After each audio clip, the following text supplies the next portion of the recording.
అలాగే చట్టసభలో సమయపాలన పాటిస్తూ సభ్యులందరూ ఎంతో హుందాగా ఎంతో గౌరవప్రదంగా ప్రజా సమస్యల్ని వాటి పరిష్కార మార్గాలను వెతకాలని మా అందరికీ మీ అపారమైన అనుభవంతో దిశానిర్దేశకత్వం చేస్తున్న మీకు జనసేన పార్టీ తరపు నుంచి మా ఎన్డీఏ కూటమి తరపు నుంచి నా హృదయపూర్వక నమస్కారం, కృతజ్ఞత. సాంకేతికంగా ఇది 3వ బడ్జెట్ సమావేశం అయినప్పటికీ పూర్తి స్థాయి బడ్జెట్ సమావేశంగా ఇది 2వది. 5 కోట్ల పైచిలుకు ప్రజలు ఆశల్ని ఆకాంక్షల్ని ముందుకు తీసుకువెళ్తూ వారి కష్టాలకి కన్నీళ్ళకి పరిష్కార మార్గాలను వెతకడానికి 164 మంది సభ్యులున్న ఎన్డీఏ కూటమిని తన అపారమైన 4 దశాబ్దాల రాజకీయ పాలనానుభవంతో రాష్ట్ర విభజన సమయం నుంచి గత ప్రభుత్వ అవినీతి అరాచక పాలన వల్ల వచ్చిన వారసత్వ సమస్యలన్నింటినీ పరిష్కరిస్తూ సంక్షేమంతో పాటు ఆంధ్రప్రదేశ్ అభివృద్ధి పదం వైపు నడిపిస్తున్న గౌరవ ముఖ్యమంత్రి శ్రీ నారా చంద్రబాబు నాయుడు గారికి నా హృదయపూర్వక నమస్కారం. మంత్రివర్గ సహచరులకి తోటి శాసనసభ్యులకి నమస్కరిస్తాను. ఇంకో 3 నెలల్లో 2 సంవత్సరాల పాలనని పూర్తి చేసుకోబోతున్న ఎన్డీఏ ప్రభుత్వం చాలా కాల పరీక్షలను తట్టుకొని ఒక అరాచక పాలన ఎదుర్కొని ఎన్నికల సమరంలో విజేతగా నిలబడింది. మనల్ని గెలిపించి ఈ నేలకి సేవ చేసిన భాగ్యం కలిగించినందుకు 5 కోట్ల రాష్ట్ర ప్రజలకు కృతజ్ఞత చేతులెత్తి నమస్కరిస్తున్నాను. రాష్ట్ర ప్రజలకి అండగా నిలబడుతున్న టీడీపీ, బీజేపీ, జనసేన పార్టీల నాయకులకి, కార్యకర్తలకు కూడా నేను నమస్కరిస్తున్నాను. నీలో సాహసం ఉంటే దేశం అంధకారంలో ఉంటుందో అని కవి శేషేంద్ర గారు రాసిన వాక్యానికి నిలువెత్తు ప్రతిరూపం భారతదేశ గౌరవ ప్రధానమంత్రి శ్రీ నరేంద్ర మోదీ గారు. వారు అందిస్తున్న సహకారానికి ఎన్డీఏ కూటమి తరఫున, ఆంధ్రప్రదేశ్ రాష్ట్ర ప్రజల తరఫున నా హృదయపూర్వక ధన్యవాదాలు తెలియజేస్తున్నాను. ఆంధ్రప్రదేశ్ రాష్ట్ర ప్రథమ పౌరులు, రాజ్యాంగ సంరక్షకులు, రాజ్యాధినేత justice former Supreme Court justice S Abdul Nazeer గారు చేసిన బడ్జెట్ ప్రసంగం చాలా ప్రేరణించింది. ఆంధ్ర రాష్ట్ర భవిష్యత్తుకు బలమైన పునాదులు వేస్తుంది. వికసిత్ భారత్లో భాగంగా వికసిత్ ఆంధ్రప్రదేశ్ లక్ష్యంగా సాగింది. రాజ్యపాలకులు, గౌరవ రాజ్యపాలకులు శ్రీ అబ్దుల్ నజీర్ గారు బడ్జెట్ ప్రసంగం వింటున్నంతసేపు ఆద్యంతం భారతరత్న శ్రీ అటల్ బిహారీ వాజ్పేయి గారు మాటలే నా మనసులో మెదిలినాయి. వారు అన్న మాటలు, Bharat needs a government that cares, Bharat needs a government that will reach out to the last person in the last. ఆ స్ఫూర్తితోనే గౌరవ ముఖ్యమంత్రి శ్రీ నారా చంద్రబాబు నాయుడు గారి నేతృత్వంలో నడుస్తున్న ఎన్డీఏ కూటమి ప్రభుత్వం దివ్యాంగులకి ఇచ్చే పెన్షన్లు 3,000 నుంచి 6,000కి చేశారు. మంచం నుంచి లేవలేని దివ్యాంగులకి 6,000 నుంచి 15,000 అందిస్తున్నారు. సామాజిక పెన్షన్లు 3,000 నుంచి 4,000కి పెంచారు. రాష్ట్ర వ్యాప్తంగా 63.25 లక్షల మందికి ఈ పెన్షన్ల ద్వారా 2,738 కోట్ల రూపాయలు అందజేస్తున్నారు. ప్రతి విద్యార్థికి 15,000 రూపాయల చొప్పున 67 లక్షల విద్యార్థులకు సంబంధించి 42 లక్షల తల్లుల ఖాతాల్లోకి నేరుగా 10,000 కోట్లు జమ చేశారు. మెగా డిఎస్సి ద్వారా 16,000 ఉపాధ్యాయ పోస్టులు భర్తీ చేయడం, మెగా పేరెంట్స్ టీచర్స్ మీటింగ్స్ పెట్టడం, విద్యార్థుల మధ్యాహ్న భోజన పథకానికి అపరాహ్న పూర్ణ మహాతల్లి డొక్కా సీతమ్మ గారి పేరు పెట్టేందుకు గౌరవ మంత్రివర్యులు శ్రీ నారా లోకేష్ గారికి నా అభినందనలు, ధన్యవాదాలు తెలియజేస్తాను. మనకి అన్నం పెట్టే రైతాంగం కష్టాలు, కౌలు రైతుల కన్నీటి కథలు, అప్పులు, మరణాలు విన్నప్పుడల్లా ఆధునిక మహాభారతంలోని పంక్తులు జ్ఞప్తికి వస్తాయి. పొలాల కోరిక ఏమిటి? పంటలు పండించి మనిషి ఆకలి తీర్చాలనే కదా అని దున్నే రైతు అనుకుంటా ఉంటే, అందరి ఆకలి తీర్చడం కోసం దుక్కి దున్నే నా ఆకలి ఎలా తీర్చుకోవాలో నాకు తెలియడం లేదు. నా బతుకొక సున్నా కానీ నడుస్తున్నా. చెట్టుగా ఉంటే ఏడాదికి ఒక వసంతమన్నా దక్కేది, కానీ మనిషిని అన్ని వసంతాలు కోల్పోయానని రైతు బాధపడతా ఉంటే, అలాంటి అన్నం పెట్టే రైతాంగాన్ని గత ప్రభుత్వం రైతుల నుంచి కొనుగోలు చేసిన ధాన్యానికి 1,674 కోట్లు చెల్లించకపోతే గౌరవ ముఖ్యమంత్రి శ్రీ నారా చంద్రబాబు నాయుడు గారి నాయకత్వంలోని ఈ ఎన్డీఏ కూటమి ప్రభుత్వం వచ్చిన వెంటనే 1,674 కోట్ల బకాయిలు చెల్లించింది అధ్యక్ష. అవి కాకుండా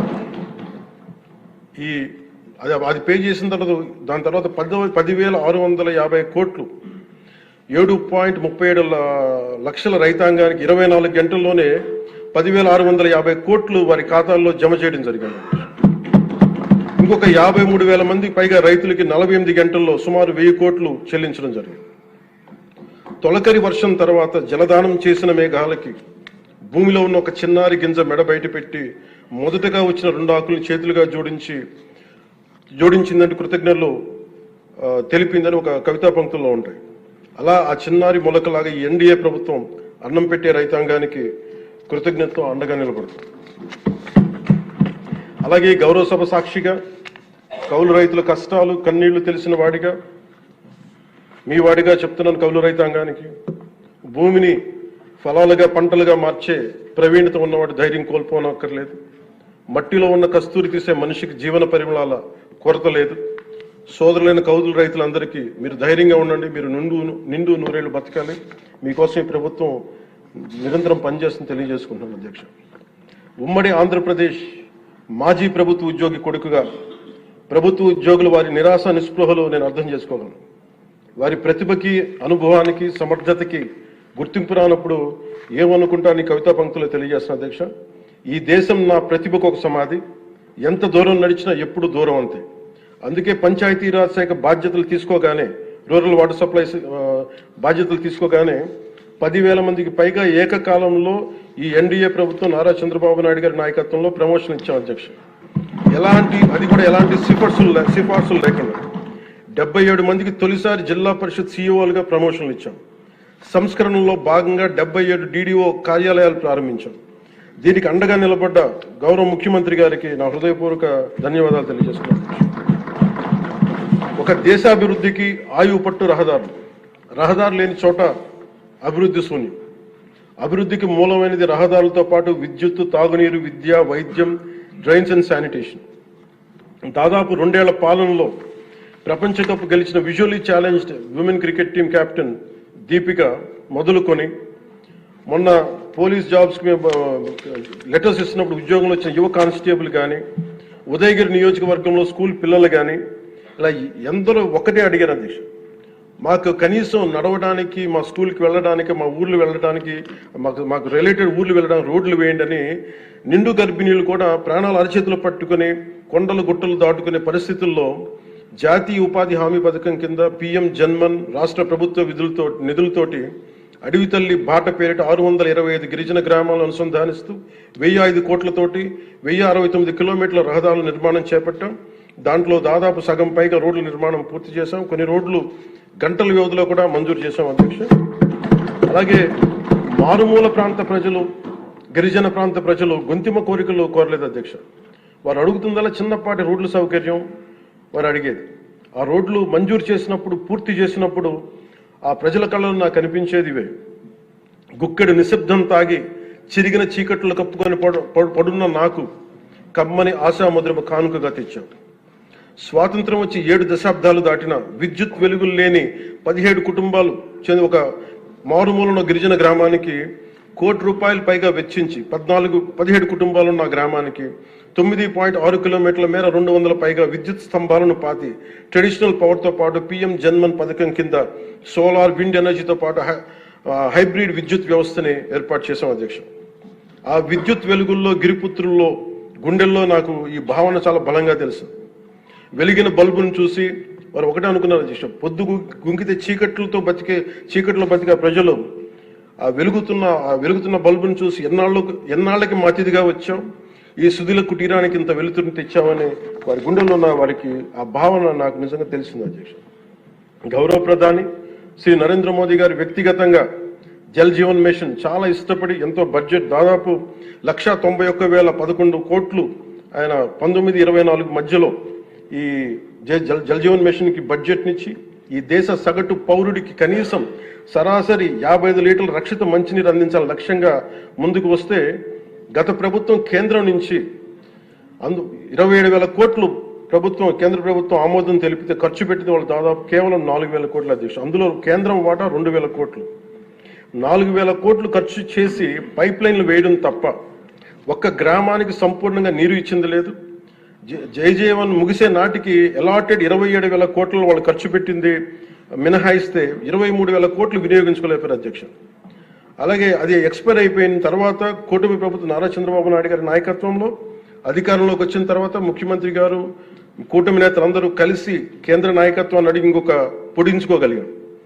ఈ ప్రయత్నంలో 1242 కోట్లతో Uddanam, Dhone, Pulivendula multi village project schemes ని మే నాటికి పూర్తి చేయాలని లక్ష్యంతో ముందుకు వెళ్తున్నాం అధ్యక్ష.